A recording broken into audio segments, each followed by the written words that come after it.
তো প্রিয় দর্শক, আজকে চলে আসলাম মুরাপাড়া সাপ্তাহিক হাটে। তো এখানে হাঁস মুরগি বিভিন্ন দেশি বিদেশি হাঁস মুরগির সমাগম হয় এখানে। তো আমরা চলে আসলাম, তো দেখি এখানে এই কোন দেশের বা কোন জাতের হাঁস মুরগি নিয়ে আসছে। তো বিভিন্ন ধরনের বিভিন্ন জাতের মুরগি দেখা যায়। তো আমরা শুরুতেই দেখতে পেলাম এখানে মুরগি, তারপর হাঁস। এই যে দেখুন সারিবদ্ধভাবে রাখছে, আর বিক্রেতারা কিন্তু বিক্রি করে। আর প্রতি সপ্তাহে কিন্তু এখানে চলে আসে আশেপাশের গ্রাম থেকে যারা মুরগি পালন করে। তো দেখুন এখানে মহিলা বিক্রেতা, তো অনেকগুলো মুরগি নিয়ে আসছে, দামাদামি করতেছে ক্রেতাদের সাথে। দাম দরে বললেই মুরগিগুলো বিক্রি করা হয়। তো এই হাটে বিশেষ করে গ্রামের আশেপাশের যারা মুরগি হাঁস মুরগি পালন করে মূলত তারাই এখানে বিক্রি করতে আসে। এটা কত করে বিক্রি করবেন? হ্যাঁ, কয়টা? 3টা। প্রতি মঙ্গলবারেই এই হাটটা জমে।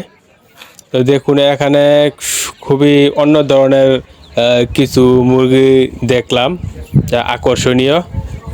তো আসলে এই মুরগিগুলো সবাইকে আকৃষ্ট করবে। তো খুবই জমজমাট একটা হাট সাপ্তাহিক। নারী পুরুষ ছোট বড় সবাই এখানে কিনতে আসে বা বিক্রি করতে আসে। পাইকাররাও মাঝে মাঝে এখানে চলে আসে। তো বিশেষ করে এই হাটগুলোতে দেশি মুরগি এবং চীনা হাঁসের চাহিদা প্রচুর। তো দেখুন নারী ক্রেতা, তো উনি মুরগি দুটা কিনতেছে। খুবই জমজমাট একটি হাট, খুবই ব্যস্ত সময় পার করে ক্রেতা বিক্রেতারা উভয়ই। তো আমি আজকে চলে আসলাম এই হাটটা দেখার জন্য। আর যদি পছন্দ হয় তাহলে 2-1টা হাঁস কিনতেও পারি। তো চলুন আমরা একটু সামনের দিকে দেখি। দেখুন ক্রেতাদের জন্য হাঁটা যায় না, যে এত ক্রেতা হয়। তো বিশেষ করে সকালবেলায় এখানে ক্রেতাদের ভিড় একটু লক্ষ্য করা যায়। তো দুপুর গড়িয়ে বিকেল হওয়ার সঙ্গে সঙ্গেই ক্রেতাদের আনাগোনা কমতে থাকে। তো যে যার পছন্দ মতো কিনতেছে, কেউ দেশি মুরগি কিনতেছে, কেউ চায়না হাঁস কিনতেছে, যে যার পছন্দ সেগুলোই কিনতেছে।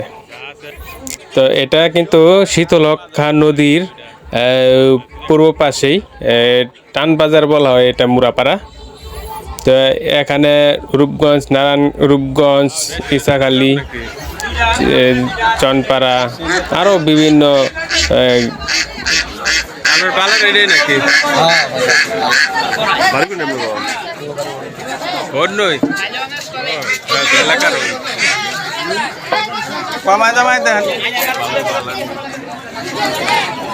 আবার কেউ কেউ হাঁসের মধ্যে হলুদ দিয়ে আসে। হলুদ দেখুন হাঁসগুলো কিন্তু হলুদ দেখাচ্ছে এবং আকর্ষণীয় দেখাচ্ছে। তো উনি 4টা হাঁস দাম দর করছিলাম, তো উনি 4টা হাঁস 2400 টাকা দাম চায়, তাই আমি কিনলাম না। তো আশা করি এইবার আর কিনবো না এই হাট থেকে, কারণ এই হাঁস মুরগির দামগুলো কিন্তু খুবই চড়া। তো যাই হোক বন্ধুরা, ভালো থাকবেন, আল্লাহ হাফেজ।